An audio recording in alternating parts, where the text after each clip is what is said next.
Hello. Normally, I'd say welcome to another episode of Cool Stuff with Kyle. But today, we're not talking about the cool stuff that we normally do.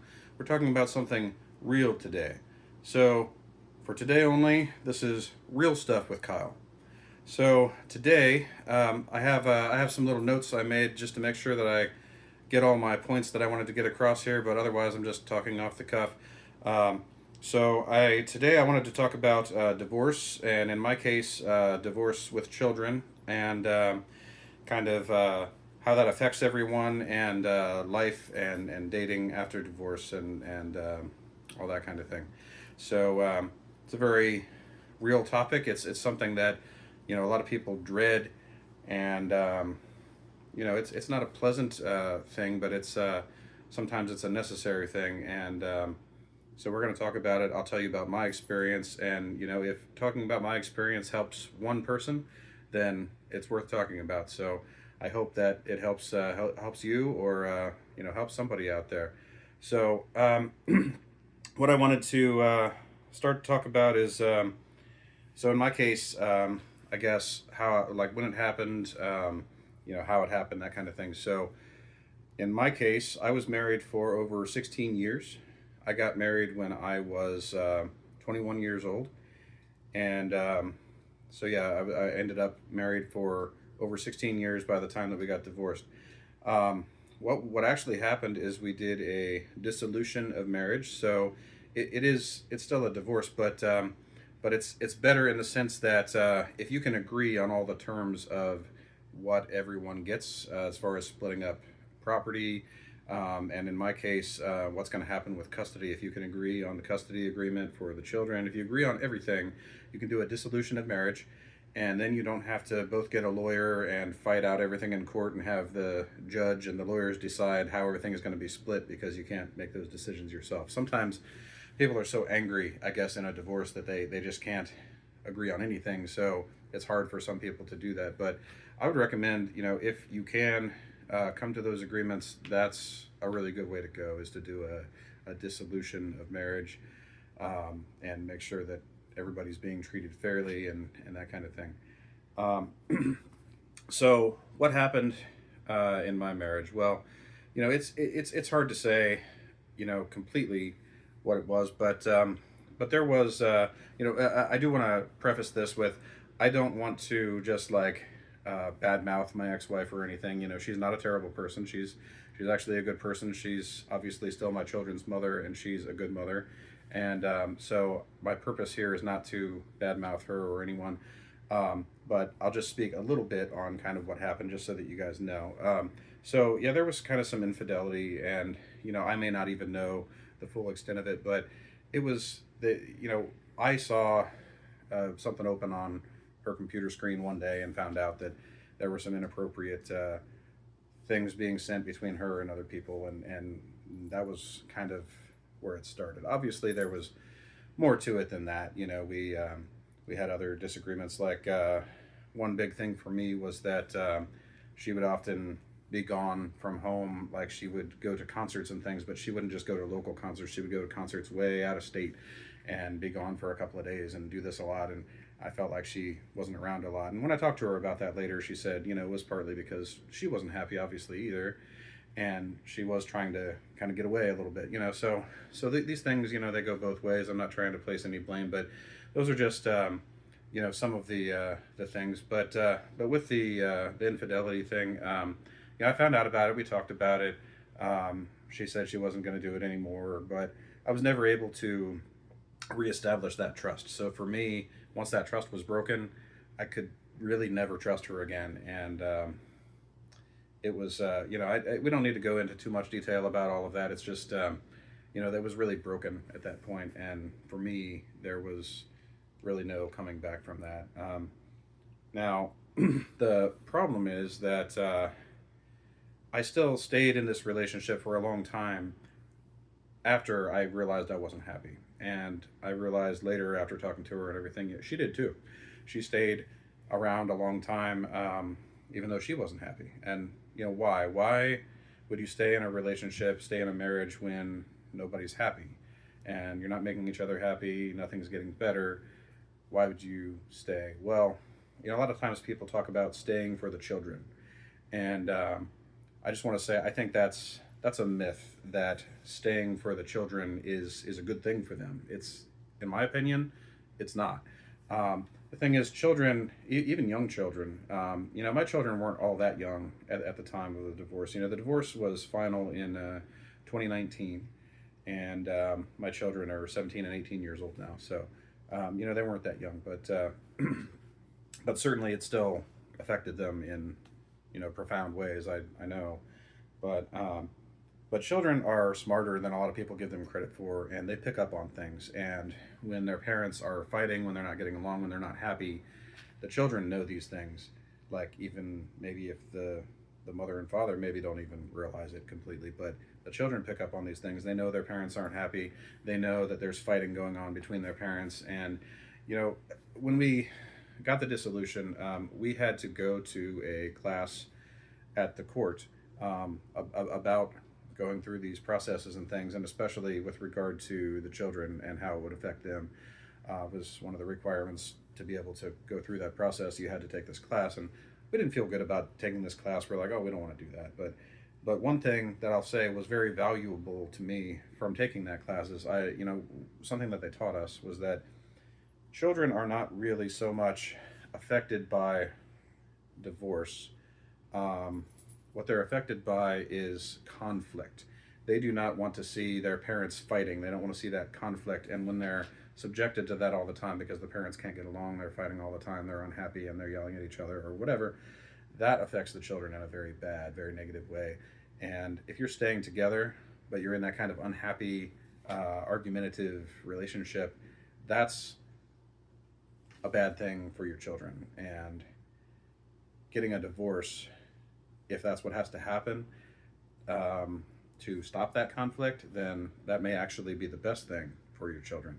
I know that may sound strange to some people, but really, like, staying together for the children in a situation like that, that's not the way to go. And so I had to realize that at some point, and I talked to some other people that helped me realize that. And the other thing is, I had to talk to some people and get some support to realize that this marriage was not going to ever get better. It was not going to work out. It was not going to suddenly become a good relationship by the time that it had soured, and I needed to do something. It took me a very long time to get up the courage, I guess, to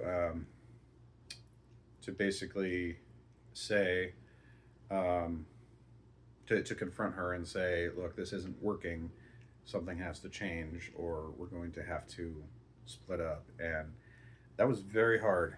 I'll tell you, the way that I got there eventually was, I'm not personally a very social person, as far as I don't go out hanging out with friends at places or whatever. I talk to people at work. I talk to people, online that I know through gaming or whatever, but I don't really go hang out with friends a lot of places, and I certainly don't go meet people in public. Like, I don't go to bars and meet people or, anything like that.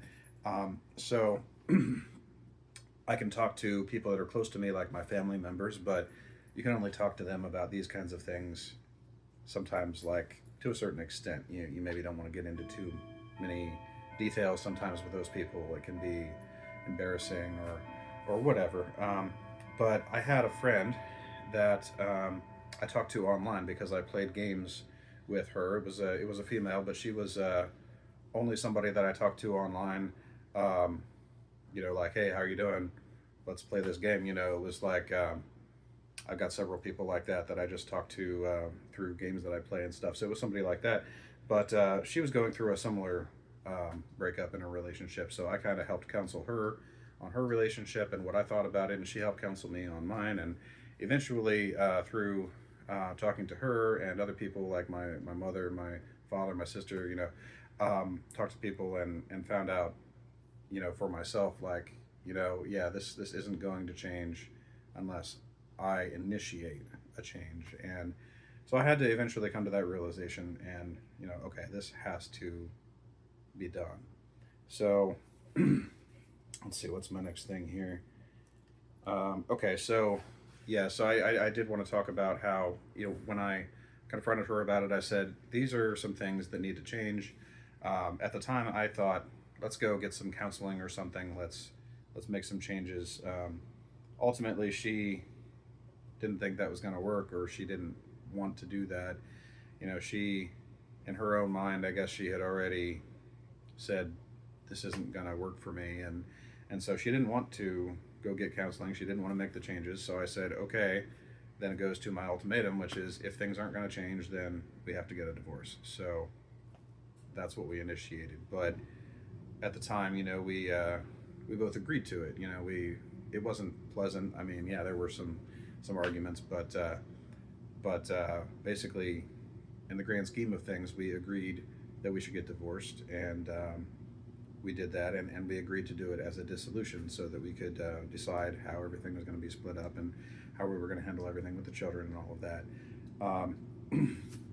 So the dissolution, like I kind of touched on earlier, I would recommend doing that if you can get along well enough to do that. In my case, I did get a lawyer.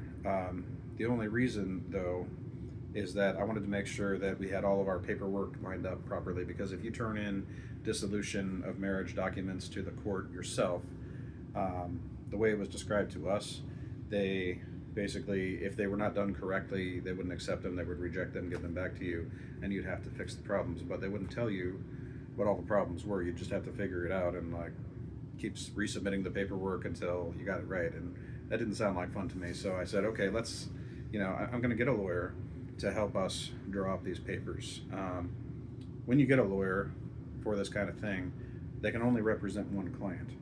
They legally, at least in Ohio here with this situation, they were not allowed to represent me and my wife at the time. So they represented me only. But I personally represented the interests of both of us and said, this is what we want. Can you put this on paper? And so she helped me draft everything, get it all together. And it really, it helped me to also make sure that I was being treated fairly. Because, to be honest, when it comes to custody of children, at least, a lot of times I think here in this country, in the United States, men are treated unfairly. They automatically tend to assume in a lot of cases that the woman is the person who is more capable of taking care of the children, and they should get primary custody, and then the man is only worthy of like a secondary, like a visitation or a partial custody kind of thing. And I was not going to agree to that. I said, if we're going to do this as a dissolution of marriage, I want full, equal, half custody of the children. I did not ask for anything more than that. I didn't want to be greedy about it. I just said, you should have them half of the time, and I should have them half of the time. We were both capable parents. And so that's what we agreed on, and that's how it was drawn up. So I feel like having the lawyer, it helped with the whole situation, getting everything correct for the legal reasons, get the paperwork right, but also it helped me to be better represented in the case of making sure that I had my equal custody and everything. That's what I was most concerned about more than any property or anything else. So the effect on the kids, I can't obviously speak to that the way that they could, but I know it did have a profound effect on the children. They definitely were affected, by the fact that their parents were getting divorced. They, never wanted that to happen, and of course I didn't either. But ultimately, I think when I've talked to them about this later on, I think they do recognize that their mother wasn't happy, and their father wasn't happy. It wasn't going well, and the divorce or the dissolution, it was actually a good thing in the end for us, because now they see their mother living a happy life, and they see their father living a happy life. They know that their parents are happy now, and there isn't that conflict. And of course, they do like the fact, pardon me, they do like the fact that their parents are not fighting anymore, and their parents are much happier people. So I think, overall, yes, it did affect the kids for sure. There's no way that it could not, right? But ultimately, they ended up recognizing that this was a necessary thing and kind of a good thing in some senses, in the way that this is what needed to happen for everyone to be happy and to move on with their life. So another thing is having support. So I told you, I found a friend that I could talk to that was able to relate to me about their relationship, and we could talk about these things and kind of bounce things off of each other and come up with like, you know, well, why is this way, or should this be this way? Why do I feel this way? Am I okay to feel this way? Having somebody to talk to about all these things is important, and so finding your support person, whoever that is, you need to have somebody that you can talk to about this, and that's important. Another thing is, as far as support, my parents, my mother and my father, they were very instrumental in helping me with this dissolution, because now, after 16 years of being with someone, I've got to go out on my own, and I let her keep the place that we were renting, and I had to go find my own place, and that was difficult. But they helped me with that. They helped me with getting a place. They helped me with paying for the lawyer, and then I paid them back, of course, later. And that's long since taken care of. I paid them back, but being able to, at the time, with not a lot of resources of my own to do this right, my parents were instrumental in helping me to financially pay for this, and of course to be there for emotional support and everything. And they were just awesome in helping me through all of that, and I can never thank them enough for that. So having some people to support you in various ways, that's important. You need to have somebody, and preferably multiple people, to give you support through this process. Now, afterward, I'd say what's important is waiting until you feel secure in your new life before you try to move on to another relationship or something. I think for me, at first, I wasn't sure if I even ever wanted to get married again. And that's okay. It's okay if you never do get married again, but it's okay if you're not sure and you need some time to think about it. So that's what I did. I thought, well, I don't know if I'll ever get married again. Maybe not. I don't know. And I did know that for a while, I'm not ready to date anyone else or get married again or anything right now. So actually, for a while, after being with someone for so long, you can kind of get restricted in some ways, like, oh, well, you've got to make decisions about finances and things together, right? But now all of a sudden, if I want to go buy this thing that she never would have approved of, well, I can just go buy it, because there's nobody to tell me no, which that can be a good thing and a bad thing, I'll tell you. You don't want to go crazy and and spend all your money on too many things, but every once in a while, you want to buy something and there's nobody to tell you can't. So there's something to be said about enjoying the single life for a while, especially if you've been married for a long time. Then you deserve to be able to enjoy that little bit of freedom kind of for a while. And I think you should embrace that, for as long as you need to, and experience that, because when you don't have that for a long time, it can be kind of a nice break, and it can help you, I think, mentally a little bit to kind of feel that freeness, to do as you please, So that's what I did for a little while, and like I said, the divorce was final in 2019, but we had planned it, much before that. I mean, at least back in 2018, we were like, this is what's going to have to happen. So we had, mental preparation time prior to that, and so it came around to sometime in 2020. Was about the time that I started feeling like, I feel happy, I feel secure in my life now. I've got my own place, and I've got my kids there with me half the time, and everybody has pretty well moved on, and they're happy with their separate lives, and everything's good, right? So I felt good, and I thought, well, I kind of feel like I should have a companion again. I should have somebody to share my life with, because I kind of miss that now, and I'm ready for that. So if it comes to a point where you feel like you're there, then that's okay. Don't feel guilty about it. I talked to my children about it before I started dating anyone, and they were a little apprehensive at first, but they pretty quickly came around to the idea of, we want our dad to be happy. We don't want him to be alone, and yeah, if you want to start dating somebody, that'll be okay. And so so I wanted to talk about dating again. So after so long, at that point, I had been with this person for more than half my life. So being with one person for more than half your life, and then suddenly that's over, and now you have to face the prospect of dating again after being out of the dating game for a long time, and that's kind of scary, right?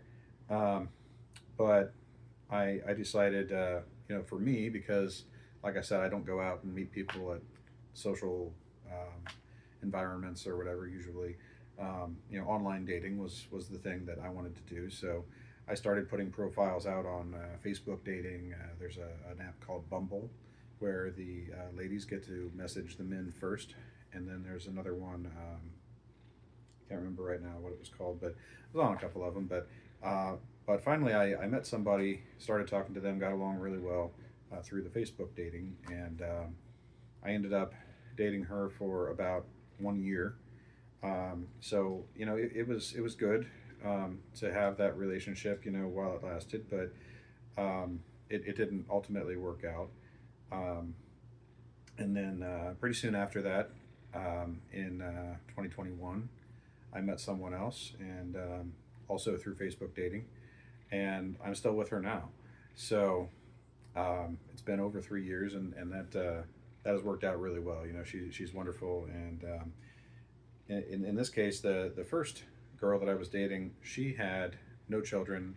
She had never been married, so I feel like she couldn't relate to me in a lot of those ways, and so that made some things difficult for her. Um, but the girl that I'm dating now, she has two kids that are in the same grades as mine. She had been divorced for a number of years. She had the same sort of situation, so we could really relate well on those things. And of course, we have common things that we're interested in and things as well. But so I think that's some of the reasons why it worked out so well with her. And so yeah, I'm very happy now, and that's another thing I wanted to talk about.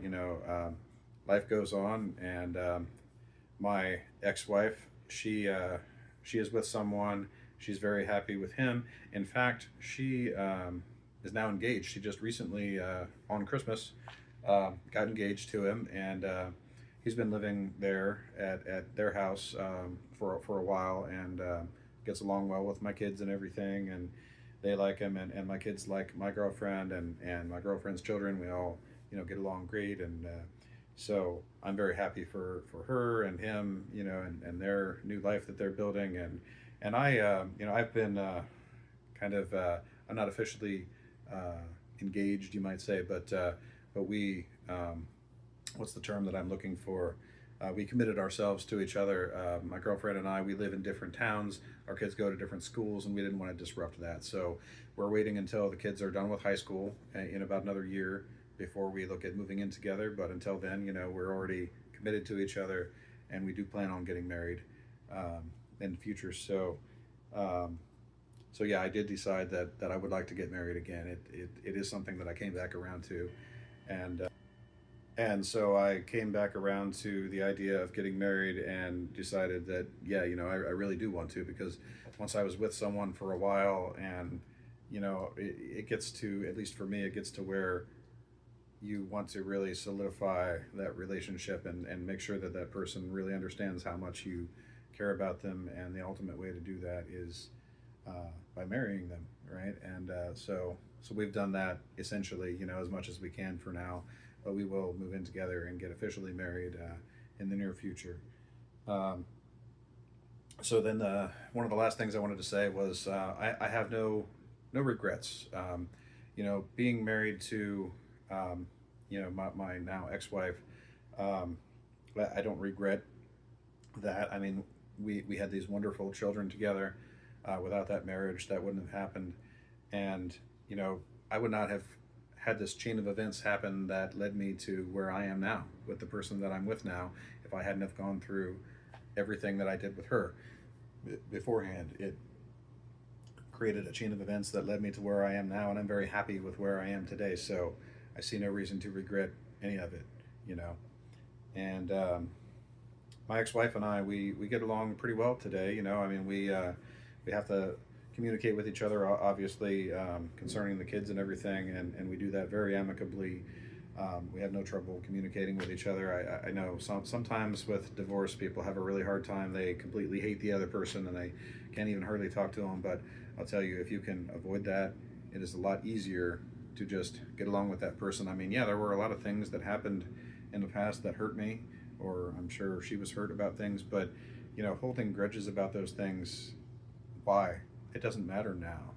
I'm not with her now. I'm with someone else, and I'm very happy with that person, and she's happy with the person that she's with. So why should we be angry about the things that happened in the past now? It doesn't serve any real purpose. It does nobody any good. It's a lot easier, it's a lot better for everyone if we can just get along, be friendly with each other, and just communicate amicably, and we do. And I think that's a good thing. And I think I would recommend to anybody out there, if you're going through a divorce or a dissolution or something, try to have that mindset. Try to be amicable, because why have the hate when the relationship is ending anyway? Divorce, a lot of people think it's a bad thing. When I told people at work that I was getting divorced, they all said, "Oh, I'm so sorry." And I said, "Well, don't be. It's for the best."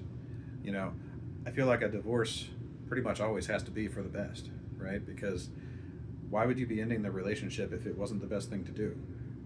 You're ending the relationship because for whatever reason the relationship is not working out. It has to end so that people can move on and be happy, because they're not happy, obviously, with what's going on. So divorce in that sense is a good thing. It's a way for you to move on with your life and get from an unhappy place to where you can eventually get to a happy place. So no regrets. And the last thing I wanted to say was just, remember, get some support.